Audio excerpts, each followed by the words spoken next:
Hey guys, welcome back to my YouTube channel and in this video we gonna study the chi-square test। chi-square test में हम इसमें पढ़ेंगे आपकी theory. जैसे कि आपको पता ही है 90% इसका न्यूमेरिकल पूछा जाता है, लेकिन रिसेंटली क्या पूछा जा रहा है, इसके थ्योरेटिकल पार्ट्स में पूछे जा रहे हैं। अगर मैं यूजीसी एस्पेक्ट से बात करूं तो इससे रिगार्डिंग 2 से 3 क्वेश्चन नॉर्मली पूछे जाते हैं आपके स्टैट्स में रिलेटेड। क्या क्वेश्चन पूछे जाते हैं, किस तरीके से क्वेश्चन पूछे जाते हैं और किस तरीके से यह आपके पेपर पे इफेक्ट कर सकता है, इस वीडियो में हम सब जानेंगे। तो अगर आप हमारे चैनल पे नए आए हैं तो सब्सक्राइब करें, बेल आइकन को जरूर दबाएं ताकि फ्यूचर में आने वाले वीडियोस आपको सबसे जल्दी और आसानी से मिल सके। This is cafe in short, let's get started. और ये हमारा फोन नंबर है, आप इस पे टेलीग्राम चैनल पर व्हाट्सएप के थ्रू इंफॉर्मेशन ले सकते हैं, राइट। तो बात करते हैं काई स्क्वायर की। अब देखिए काई स्क्वायर के बारे में मैंने यहाँ पर कुछ इंट्रोडक्टिव पार्ट लिख रखे हैं। अगर आप देखोगे यहाँ पर मैंने लगभग अराउंड 7 to 8 पॉइंट्स लिख रखे हैं। व्हाई? बिकॉज देखिए इसके बारे में मैं रीजन आपको अभी और बताऊंगा in between this sentences. Okay, पहले सेंटेंस की बात करते हैं काई स्क्वायर की। The chi square is a probability distribution in inferential statistics. I hope आपको पता हो स्टैटिस्टिक्स के 2 टाइप्स होते हैं, एक इन्फ्रेंशियल और एक दूसरा कौन सा होता है आपका डिस्क्रिप्टिव, राइट। ये क्वेश्चन भी आपसे बहुत बार पूछा गया है। दोनों में डिफरेंस क्या होता है ये भी मैं आपको बता चुका हूं पहले, तो इस वीडियो में हम इस बारे में डिस्कस नहीं करेंगे। बट एक तरीके से ये सारी चीजें जब आप वीडियो देखते हैं तो आपको पता होनी चाहिए। Stats there are 2 type, inferential statistics और डिस्क्रिप्टिव स्टैटिस्टिक्स, राइट। तो काई स्क्वायर क्या है? काई स्क्वायर एक प्रोबेबिलिटी डिस्ट्रीब्यूशन है, किसके अंदर? आपका इन्फ्रेंशियल स्टैटिस्टिक्स के अंदर, जो कि यूज करा जाता है किसके लिए? whether the set of the frequency or proportional follow a certain pattern or not, कि जो set of frequency है या फिर जो उनका proportional है वो एक पैटर्न को फॉलो कर रहा है या नहीं फॉलो कर रहा है, उसके लिए हम क्या करते हैं? काई स्क्वायर का यूज करते हैं। Chi square is used to investigate whether distribution of the categorical variable differ from one another। और किस किस के लिए यूज करते हैं हम काई स्क्वायर का? हम यूज करते हैं टू इन्वेस्टिगेट कि जो डिस्ट्रीब्यूशन हो रहा है कैटेगोरिकल वेरिएबल में वो एक दूसरे से अलग हो रहा है या फिर सेम हो रहा है या फिर किसी एक पैटर्न को फॉलो कर रहा है, जो कि हमने ऊपर अभी डिस्कस करा था। Chi square can only B use on the number. ध्यान रखिए किस पे? सिर्फ और सिर्फ नंबर पर हो सकता है। अगर कोई इंडिविजुअल यहाँ पर आपको परसेंटेज की बात करता है तो उसके अंदर वो चीज एप्लीकेबल नहीं रहती है, इस चीज को आप याद रखना, ठीक है।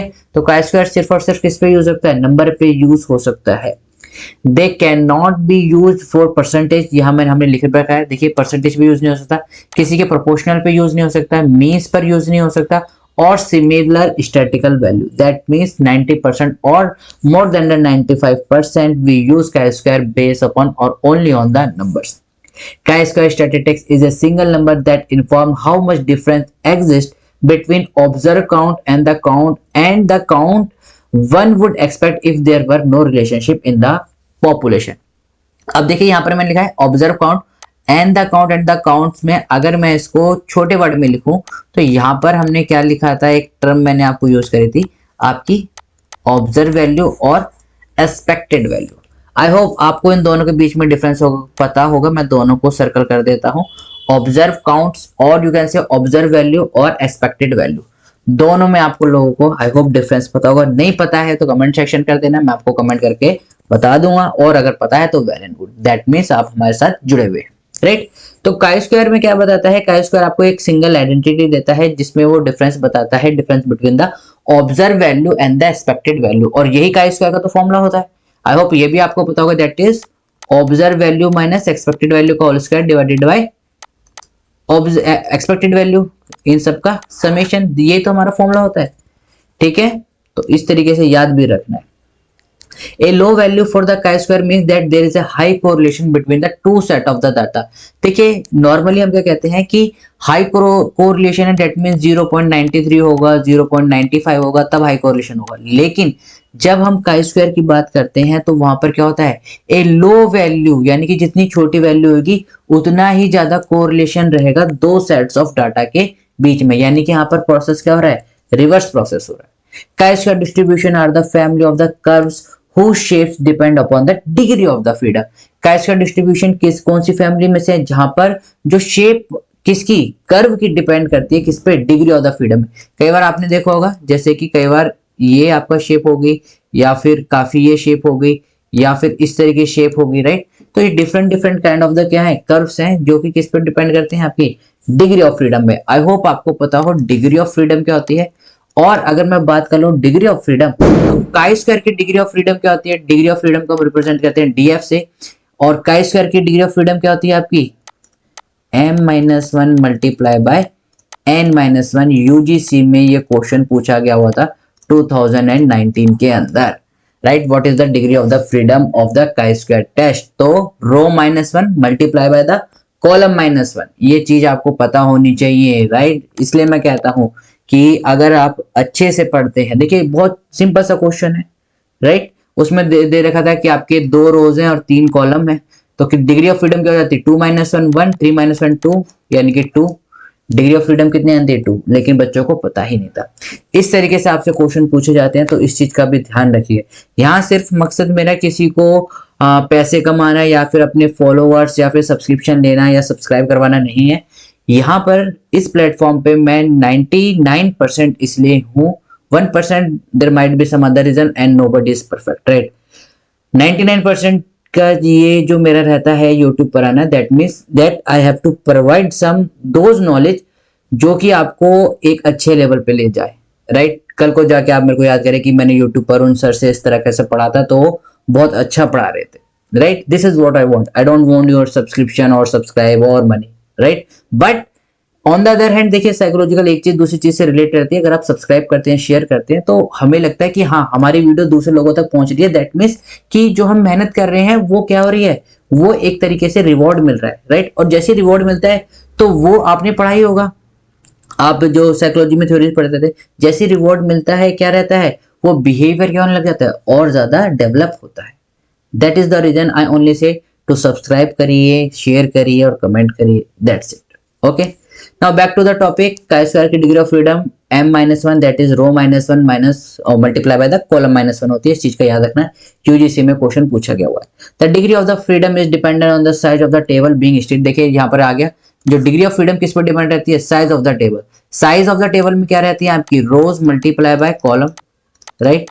तो इस चीज का भी याद रखिएगा। और ρ-1 कॉलम -1 यही आपकी क्या होती है, डिग्री ऑफ फ्रीडम रिप्रेजेंट करते हैं डीएफ से। The degree of the freedom increase the shape become closer to the normal distribution with a symmetrical bell shape। जैसे जैसे हमारी डिग्री ऑफ फ्रीडम यानी कि डिग्री ऑफ फ्रीडम इंक्रीज होती जाएगी, वैसे वैसे हमारी जो शेप हो जाएगी वो कैसे हो जाएगी, एनपीसी को फॉलो करने लग जाएगी, राइट। छोटी छोटी बातें हैं, बहुत सारा क्वेश्चन पूछा जाता है। अब आगे देखते हैं, ये मैंने आपको चार्ट बना रखा है। इस चार्ट में से आगे बढ़ने से पहले अगर आपने सब्सक्राइब ना करें हैं तो सब्सक्राइब करें, बेल आइकन को जरूर दबाएं, कमेंट करें और जो कुछ करना है करें, ठीक है। बात करते हैं कुछ मेन टॉपिक्स की जो यूजीसी में आपसे क्वेश्चन पूछा गया था। एक और क्वेश्चन पूछा गया था कि काई स्क्वायर, आपको कमेंट करके बताना है क्या ये पैरामेट्रिक टेस्ट है, क्या ये नॉन पैरामेट्रिक टेस्ट है, क्या ये पैरामेट्रिक और नॉन पैरामेट्रिक दोनों है, या फिर ये दोनों ही नहीं, राइट। 4 ऑप्शन दिए, पैरामेट्रिक, नॉन पैरामेट्रिक, दोनों या फिर दोनों नहीं है। आपको कमेंट करके बताना है, देखते हैं कौन सही जवाब देता है। काई स्क्वायर ये आपका मैंने यहाँ पर समराइज कर रखा है, इसका आप स्क्रीनशॉट ले सकते हैं। हालांकि मैं ये सारी जो आपकी पीपीटी है वो मैं शेयर कर दूंगा, राइट। तो देखते हैं, आइए क्या बात करते हैं chi square. Chi square frequency should be, chi square test में अगर हम बात करें तो frequency should be at least above 5। कितनी होनी चाहिए, 5 से अबव होनी चाहिए जो फ्रीक्वेंसी है। कैटेगोरिकल काउंट हमेशा इसके रहती है और सिग्निफिकेंट आपका डाटा होना चाहिए, right. Chi square can be only used for the actual number. ये मैंने आपको अभी बताया था कि काई स्क्वायर सिर्फ और सिर्फ एक्चुअल नंबर के लिए यूज होता है। Not be use with the mean, mean के साथ यूज नहीं हो सकता है, परसेंटेज के साथ नहीं हो सकता है, प्रोपोर्शन के साथ नहीं हो सकता है, सिर्फ और सिर्फ नंबर के साथ यूज होगा। काई square distribution is positively skew, right. Positively skew कौन से होते हैं, जिनकी टेल पॉजिटिव में जा रही होगी, दैट मीन्स अगर मैं बात करूं पॉजिटिव में जा रही होगी, दैट मीन्स इस तरीके का आपका जो ग्राफ बनेगा, that is positively skew, okay. For association, chi-square test is for association between the two categorical variables। दो categorical variables के बीच में जब हम association ढूंढते हैं तो हम क्या करते हैं, chi-square test को यूज करते हैं। chi-square test require random sample, हमेशा random sample की रिक्वायरमेंट रहती है। chi-square requires independent observation। Why? ये क्या है, ये आपके जर्नल चीजें हैं, ये किस लिए यूज करी जाती हैं, सो दैट कि जो हम बायसनेस का जो क्राइटेरिया है उसको क्या कर सकें, बिल्कुल क्लोज अप कर सकें। Chi square test compare observe frequency and expected frequency, यही मैंने आपको बताया था इन दोनों का डिफरेंस, जो कि मैंने अभी आपको बता रहा था। टाइप की अगर हम बात करते हैं तो इसमें दो टाइप के होते हैं chi square test, goodness of fit और the test of independence, right. ये आपके हिसाब से थोड़ा इंपॉर्टेंट है थ्योरी के हिसाब से। अगर मैं बात करूँ यूजीसी में इतना पूछा नहीं जाता, बट इसके ऊपर हम एक वीडियो बना देंगे अगर आप लोग कमेंट कर देंगे तो इस दोनों टॉपिक के ऊपर, यानी कि इन दोनों को कंबाइन करके एक वीडियो बना देंगे, राइट। तो ये सारी चीजें आपकी काई स्क्वायर डिस्ट्रीब्यूशन के अंदर आती है। आई होप आपको वीडियो पसंद आई है। वीडियो पसंद आई है तो लाइक करें, शेयर करें, सब्सक्राइब करना ना भूलें। ऐसे ही हम साइकोलॉजी के लिए मजेदार वीडियो आपको लाते रहेंगे। We will meet in the next video. Till then, keep smiling, keep gathering lots of memory. This is Caffeine Shot. Have a great day. Thank you all of you.